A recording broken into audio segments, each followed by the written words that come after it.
In the sweltering New Orleans summers, We woke up one morning and we were dying of heat. So yeah, who among us hasn't been where Chad Ogle and his family found themselves this May?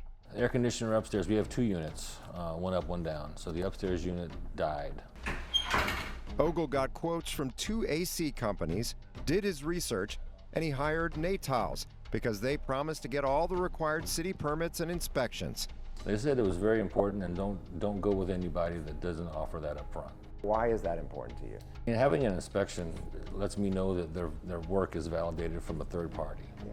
That to me is important as far as homeowners insurance and overall safety. In late May, Natals installed this new AC unit and this gas-powered furnace. Natals then sent a former city inspector named Brian Meadis to take photos of all the work and make sure it was done safely. And that's when Ogle got suspicious.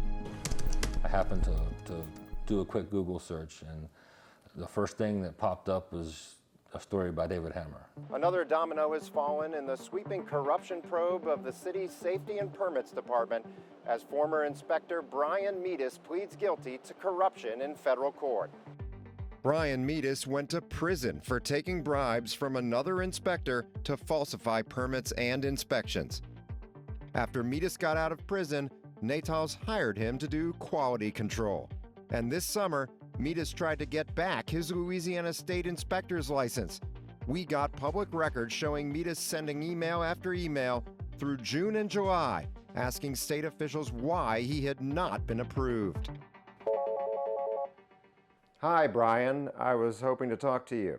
I spoke to Meadis on the phone, but he asked us not to use his voice on the air. I see that you've sent a number of requests, like 7 different requests asking what's going on with your licensure because those are public records. Do you believe that you should be given the opportunity to do this again? Can you say anything on the record about why you're pursuing your licensure again? Why is he doing something that he was convicted for? Yeah. I mean, that doesn't make sense to me. And it wasn't the only thing that didn't make sense to Ogle. You reached out to me and told me about Brian Meadis, but then we discovered there was more here. The permit wasn't pulled immediately. Not only wasn't the permit pulled immediately, but when I checked city records, Natals still didn't have a permit for the job more than a month after the work was already done. But on the permit, it says that it must be posted while work is being done. Correct. Remember, Ogle said he hired Natals specifically because it promised to get the required permits and inspections. Meadis said he had nothing to do with that. Natals just sent him to the Ogles to do quality control. He said he's, quote, trying to rebuild his life. Do you understand how somebody like the Ogles would understand your role as being an inspector? Because they were told by Natals that there were going to be permits pulled and that this was going to be an inspection, and then they get a notice that you're showing up to review the work.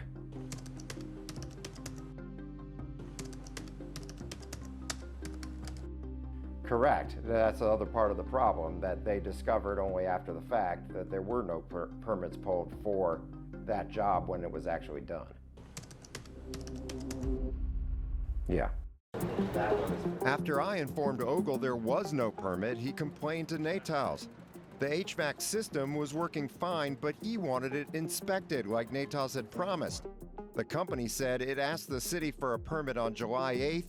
3 days later, an official inspector showed up. I was excited that somebody came out on behalf of the city that inspected, right? I mean, that kind of lifted my spirits. We were all feeling better about it.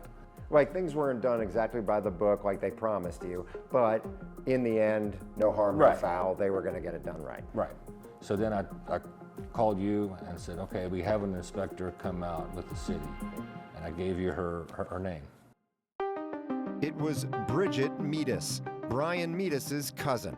She too used to be a city inspector.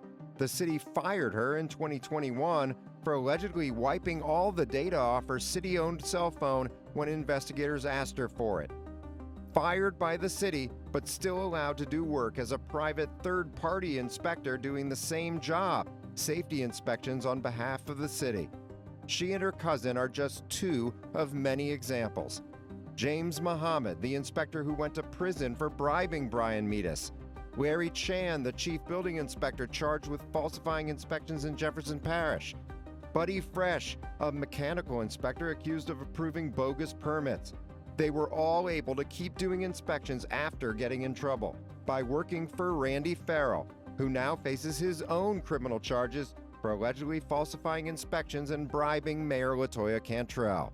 You have to be able to trust that the people who are supposed to be independent and are supposed to be not connected to this are doing the job. Right. And not before that happened. Yeah. The system failed. David Hammer, WWL, Louisiana. Natal's owner, Donnie Natal, sent us a letter saying the company hired Brian Metis to do internal quality control because it, quote, believes in second chances. He also said Natal's, quote, inadvertently failed to obtain the permit at the time of installation. David called Bridget Metis for comments. After he identified himself, she hung up on him. James Muhammad did not respond to requests for comment.